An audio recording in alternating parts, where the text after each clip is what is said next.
on a trouvé des points de similitude et des points de divergence qu'on va justement discuter. À commencer par les antécédents familiaux. Donc pour vous rappeler, on a trouvé plus de thyroïdite chronique auto-immune dans les antécédents familiaux, donc à Alger qu'à Adrar. Aussi, on a remarqué une élévation de la moyenne des anticorps, donc antithyroïdiens, beaucoup plus, elle est plus élevée à Alger qu'à Adrar. Donc, et pour ça, on a incriminé les facteurs environnementaux. Il faut savoir que les mesures de santé publique pour l'enrichissement du sel donc, pourraient réduire le goitre, voire en excès provoquer les thyroïdites auto-immunes. Ce qui pourrait être le cas à Alger.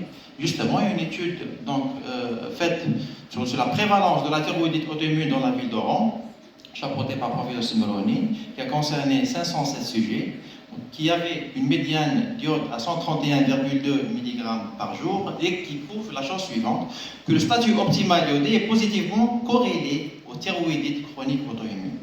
L'amélioration du statut iodé est un facteur déclenchant de l'auto-immunité. Donc l'iode stimule le système immunitaire dans les populations génétiquement prédisposées. Un article fait par Lomberg, donc qui montre que l'augmentation de l'urine au-dessus de 220 microgrammes par jour est associée à une fréquence accrue des hypothyroïdies. Même à des doses précautionneuses, donc sans dépasser les doses recommandées, la supplémentation iodée provoque l'apparition des anticorps antithyroïdiens.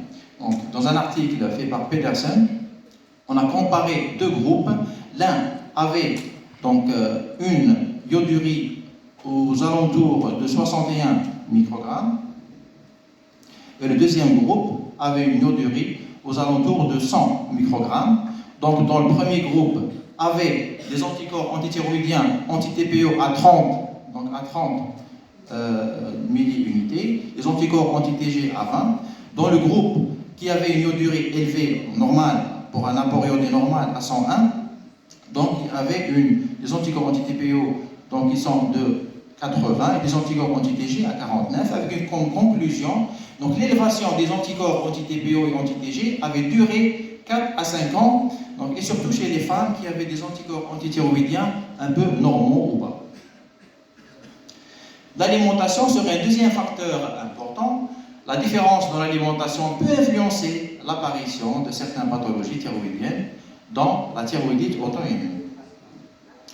Donc, bien sûr, l'alimentation, il y a des aliments goitrigènes, mais aussi il y a des aliments qui provoquent la thyroïdite auto-immune. Concernant les aliments goitrigènes, ils ne sont pas généralement, si vous voyez ce tableau, donc les deux populations ne consomment pas ni le soja, ni le manioc, ni le crucifère. Par contre, on incrimine donc les déficits en minéraux, en métalloïdes, donc qui ont un rôle important dans le déclenchement de la thyroïdite chronique auto-immune. Je vous rappelle que dans notre étude, on a trouvé plus d'anémie carentielle, donc par carence en fer à Alger qu'à Adrar.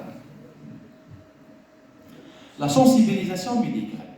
Il est possible que la population d'Alger est plus informée ou mieux diagnostiquée pour la thyroïdite auto-immune, conduisant à des enregistrements plus fréquents par rapport à Adrar. Pourquoi la différence dans le motif de consultation? Donc on a vu que le premier motif de consultation était le même, donc était l'asthénie, suivi en deuxième lieu à Alger par la prise de poids et à Adrar par le goitre. Donc il y a une différence culturelle, certes. La perception de la beauté peut être véhiculée par certains médias qui proposent certaines silhouettes, alors qu'à Adrar, l'obésité est considérée comme un facteur de beauté et de bonne santé. La prévalence des symptômes. À Adrar, le goitre peut être plus visible et préoccupant pour les patients. Les incidents à consulter alors qu'Alger, les symptômes, comme la prise de poids, peut être perçue comme alarmante.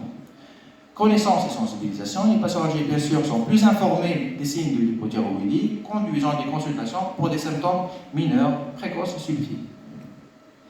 L'accès aux soins, bien sûr, il y a une facilité avec laquelle les patients peuvent consulter les médecins. À Alger, elle est plus grande, grâce à une plus grande disponibilité des services de santé qui encourage les patients à consulter pour des symptômes même subtils. À Adrar, l'accès, au contraire, est limité, l'accès aux soins médicaux est limité, et les patients ne consultent qu'après l'installation de symptômes prononcés comme le goitre. Pourquoi les patients ont été orientés beaucoup plus par les médecins généralistes à Adrar qu'à Alger? Donc la formation des médecins généralistes. Alors bien sûr, les médecins généralistes, leur nombre dépasse 300.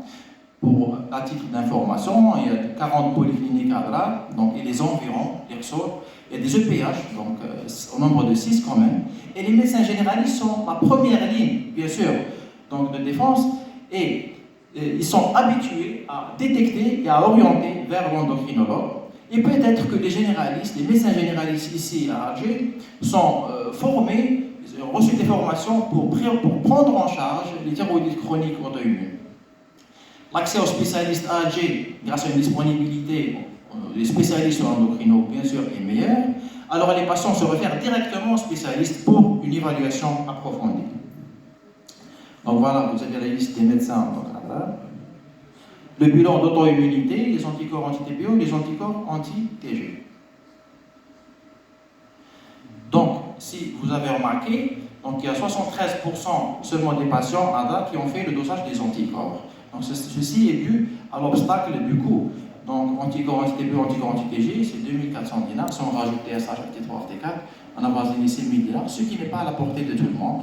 Et même si on compare il y a moins de patients à Adrar qui ont fait la formule numération sanguine et le bilan lipidique.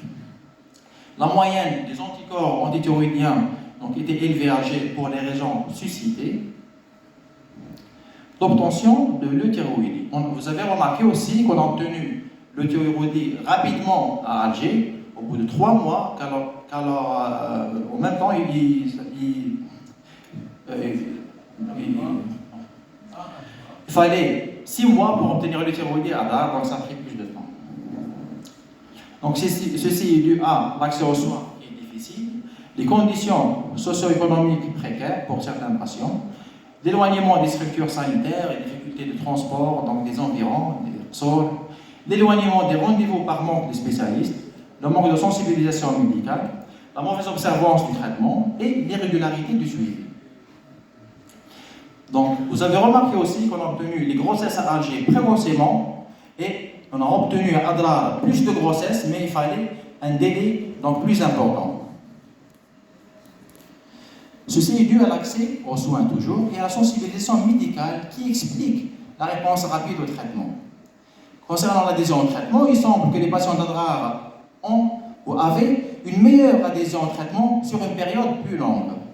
Il y a aussi donc, le soutien social, familial et communautaire qui encourage la patiente à adhérer et à traiter et à consulter régulièrement. Et le facteur culturel, donc Adrar il valorise la grossesse, donc ce qui pousse les femmes à rechercher activement un remède et à se faire suivre régulièrement par l'endocrinologue. Les points importants donc, de notre étude, l'hypothyroïdie périphérique auto-immune est l'apanage de la femme jeune. Elle peut être associée à d'autres maladies auto-immunes au moment du diagnostic, comme on l'a bien vu.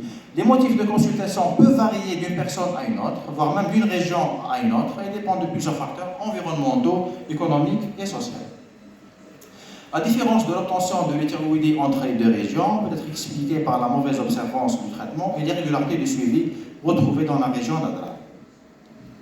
Nos perspectives, donc on compte agrandir l'échantillon de l'étude, mesurer les statiodés dans les deux régions, évaluer la carence en fer chez les patients atteints de thyroïdite chronique auto-immune en hypothyroïdie et analyser les mécanismes, les implications du traitement martial sur la fonction thyroïdienne, sur la qualité de vie.